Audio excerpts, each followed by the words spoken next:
Wuthering Heights is the story of Heathcliff and Cathy. They are brought up together as brother and sister. They fall passionately in love, but then they are destroyed by their love. We've taken the main theme of this story, star-crossed lovers, but then we've transported it to India and given it a Bollywood treatment. We're very excited about the show. It's Bronte Goes to Bollywood.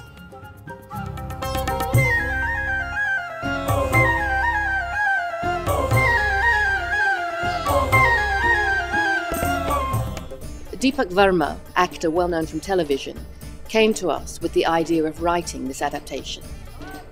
This adaptation had the potential of all the classic Bollywood features: archetypes, star-crossed lovers, harsh landscape, music, dance, melodrama. Our show mixes sequins and saris with the power of a Victorian novel written 150 years ago. About 5 or 6 years ago, when I was thinking about the stories I really wanted to bring to the stage, I mean, Heathcliff was the character that really just was in my mind. And then I started thinking about it, and to me it was really obvious that it was made to be a Bollywood, a Bollywood movie kind of in my head. The key thing that excites me about the stories is the Heathcliff and Cathy backbone of the whole thing. You know, it's about love that transcends death, about love that transcends life and anything worldly, really. It transcends any of that because it's all about them. So whether they're in their bodies or whether their souls floating above, they're still going to be together, and that's just, I'm a bit of a romantic, and I think I really wanted to explore that.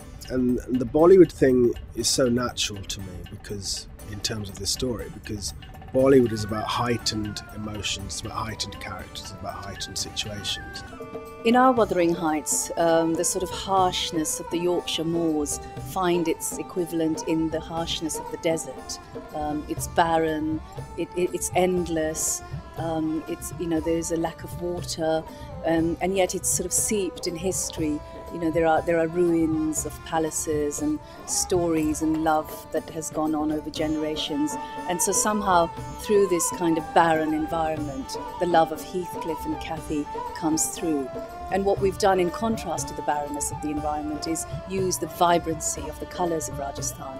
So in the costumes and the turbans and, you know, the passion of the singing, there's all the kind of colour, if you like.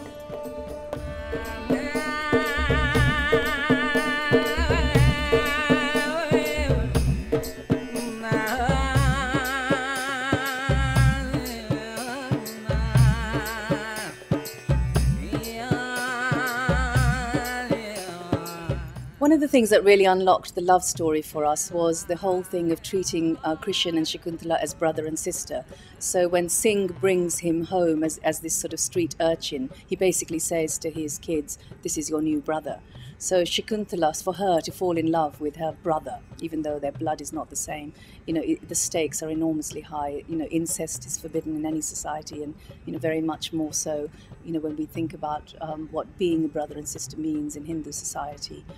But at the same time, people sort of say that real, true love is eternal and goes through many incarnations. So that is mentioned a lot, and you sort of feel that Krishan and Shakuntala will somehow find a way, and you want them to be together for eternity. Our show is steeped in Hindu society and traditions and religion, and how one of the big themes is death. Now, of course, the father of Cathy, who is Singh in our production, he dies. So we see that on stage. But then the bigger death is that of our Cathy, Shakuntala. And what happens in the book is Heathcliff invites Cathy to haunt him because he can't let go of her. And how we've transliterated that is the death rites are stopped.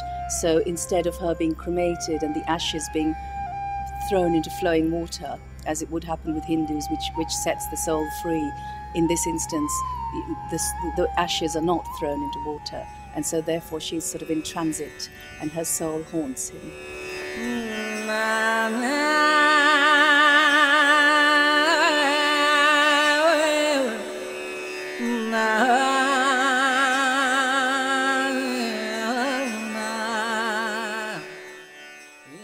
I see Shakuntala as a spoilt, attractive, pretty girl who knows exactly what she wants, and that includes Christian when he comes into her life.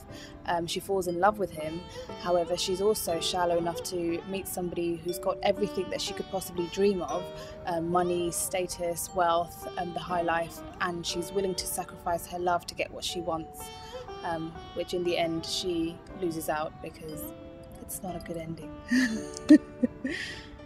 And Christian is an individual who's passionate, fiery, intense. He's obsessed with love, he's obsessed with hate, he's obsessed with revenge, and because of social conditions and other factors, he's forced to resort to obtain his goal through evil ways, shall we say. And but all prevails in the end. Love does conquer in true Bollywood style. As long as there's a day, as long as there is night, as long as children play and men go off to fight. We wanted to make a soundtrack that people actually wanted to listen to. I use the word soundtrack as opposed to music from the show because this production draws very strongly from the Bollywood film style. What happens in a Bollywood film is that the songs are recorded by famous singers and lip-synced by the actors on the screen. Audiences come to see the film knowing fully well that the actors playing the part on screen are not the famous singers singing the songs. We wanted to take this further because this is a British Bollywood show, so all the songs were written mainly in English but sung in a Bollywood style, and the instrumental music was recorded in Bangalore by Indian musicians steeped in the whole Bollywood film tradition. This is British Bollywood. We have British Asian singers recording the songs for the show. They have their own following, and many people will be coming to hear them. So we have this incredible mix of talent. British Asian performers, classically trained musicians from India, composers from here, British Asian composers, orchestrators from the West End, choreographers from the West End, and I think that this incredible mix of talent from East and West is a first.